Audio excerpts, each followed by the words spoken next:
Let's get salty! Hey everyone, Zeddy here again today with a brand new video, and I actually have a brand new video concept idea series that I would like to try and start today. Hopefully you guys enjoy it, and it's something you can all participate in.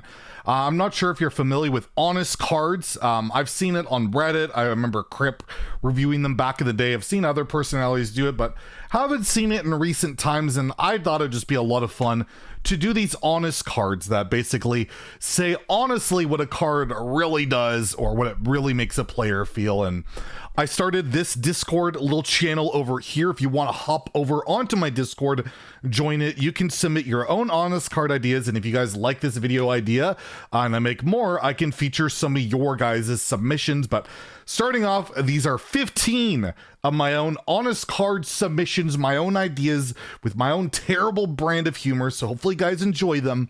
And well, let's get right into it. Let's take a look at some honest cards. So first, starting off, the pre-spell Apotheosis.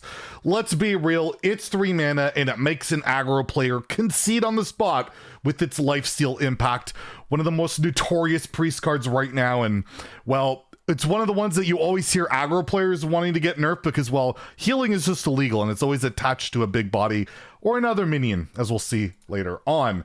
We have Sorcerer's Apprentice, 2 mana 3/2 as normal, but your spells cost 0, you draw 20 cards, and you deal infinite damage. You could also probably staple on like summon 3 giants for 0 mana or make your Mizaki do 1 billion damage, but that's basically the principle of it. Apprentice doesn't really factor into the whole make your spells cost 1 less. It's usually they're going to be 0, they're going to lead to insanely degenerate things, and well, Apprentice has done that basically since the beginning of time. We have Blademaster Summero. It's a 4 mana 3/9 priest legendary with rush and lifesteal and frenzy. Deal damage equal to this minion's attack to all enemy minions. You could call it Blademaster Jackson if you want. There's a lot of things, but man, this card has been the bane on many people's existence and standard. They feel that you shouldn't have Reno Jackson be a board clear. Honestly, even though it's a priest combination, I'm all for it. But honestly, when's the last time you saw a priest play Blademaster Samurai as a 1/6 that didn't have lifesteal and do something disgusting like that? Next, we have an oldie but a goodie. We have the Caverns below. And the quest, well, it basically, you make your opponent concede on turn 1, or you are going to die on turn 4. That's basically always been this card's existence. It's one of the most polarizing, frustrating, stupid things ever. And yep, basically that. You're either going to auto-win or you're going to auto-lose really quickly. But overall, pretty much nobody's going to have fun. It's not going to be a thing. Nobody's going to have fun. I guess unless you're making your opponent concede on turn 1, though. That's actually kind of fun. Next, we have the Rogue card, Rogue spell, Cutting Class, which draws 2 cards for 0 mana. Seems perfectly balanced, seems pretty astute. Used to be a warrior card last expansion, but apparently with the whole Hall of Fame rotation, everything, it got changed to a rogue card, but at least they clarified it. They made it a lot more simple, and it's simply just 0 mana. Dodge the hole, get rid of that whole pesky making your weapon big, because honestly, this thing has always been 0 mana. Let's be real. Next, we have one of the newer rogue cards, Field Contact. It's 2 mana 3/2 because let's be real, it's always discounted by Octobot, and it has a battle cry. I wasn't aware it had a battle cry, but it draws 20 cards. It summons Mancrick's Wife. Your opponent spells cost you 2 more because you play both of your Cult Neophytes.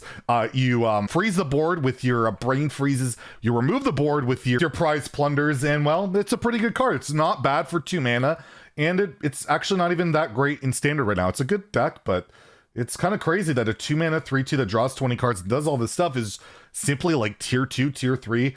Maybe they should buff it to 1 mana. That might make it a little bit more reasonable. Next, we have Flesh Giant, which is one of the best Warlock only cards. Definitely not Priest. It's a 0 mana 8/8 with Rush. And the nice thing about this card is you're guaranteed to get it back from Raised Dead every single time you face a Dark Lair Warlock. That's effectively true. It's nice that it's proactive. It has Rush.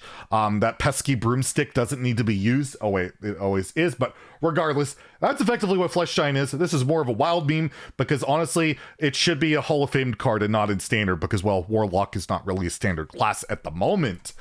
Next, we have Illdari Inquisitor. You could also call it King Rush. 5 mana 8/8 demon, because let's be real, you're always going to get it off Skull, and it has charge, and you hit the enemy hero. That's pretty cool. And you usually remove a large taunt as well. I mean, what else are you doing with this card? I mean, you're always going to go face. It's charge. It might say rush on the actual card, but again, let's be honest here. This is a charge minion. This is a better King Crush, and it's really nice that it has a versatility of also removing a large threat at the same time. Next, we have Encantrus Flow, the mage spell. It's 2 mana, and it has the effect of getting a different mage spell nerfed by 1 mana. Because, well, this card's balanced. There's no need to ever nerf this card. We're just going to continuously nerf other mage spells, like a Spring Water, by 1 mana, so this Encantrus Flow doesn't make it as good. And, you know, that's a very smart thing for a card, and we'll see if that continues in the future. Next, we have the Shaman Legendary Marabi Legendary. Amazing minion, 6 mana 4/4, and it adds 400 dust to your collection, because what are you ever going to do with Marabi other than this? It might as well have no text. This card is literally add some dust to your collection or be featured in a Solomon Raffle video, and that's basically it. I mean, honestly, what else is this card ever going to do? Next, we have one of my favorite cards, Palm Reading, 3 mana holy spell for priest, and it has the text of discover or renew that discovers other bullshit that discovers some other bullshit. Reduce the cost of spell in your hand by 1. I think this is actually this isn't even changed. Isn't this exactly what the card does? Oh, I get it. It's a joke because it would actually discover other bullshit and more bullshit on top of that. And then some more bullshit. Sorry. I mean, I guess it couldn't fit all in there, but yeah, that's basically it. I thought this was actually a joke. Next, we have yet another pre-spell. This used to be called Renew, but it's actually created by one maker. Restore 3 health and discover exactly what you need. Yes, I love this card so much. Renew is just so fantastic, and honestly, it's a typo. It should be 0 mana, and honestly, it should also say summon a Zeddy rant video, because like these priest cards just, yeah, they've spawned just a few. Next, we have Reno Jackson, an oldie but a goodie, 6 mana 4/6 Battle Cry. If this is in your opponent's deck, draw it on turn 6. If this is in your own deck, shuffle it to the bottom of the deck. This is very startlingly accurate. I never draw Reno against those aggro decks, but if I'm ever playing aggro, well, of course they have it, and it's just not fair. That's ridiculous, and it just kind of makes me sad. Next, we have Ticketus. It's a 6 mana 8/8 demon and has Battle Cry of summon a Reddit thread. Well, this is probably the most honest card of them all, because I swear every time someone has their cards deleted, we immediately see a Reddit thread, and it's usually quite upvoted.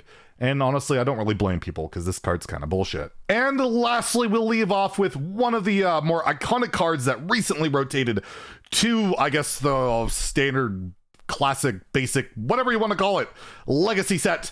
Zephyrs the Great, 2 mana 3/2, Battle Cry. If your deck has no duplicates, you wish for a Temple Enforcer, a Tyrion, and more importantly, the card you do not want. So there you have it. Those are my honest cards. Again, join the Discord, share your submissions. If you guys like this type of content, like the video, subscribe to the channel. I hope you guys enjoyed this, and have a great day, and stay salty, my friends.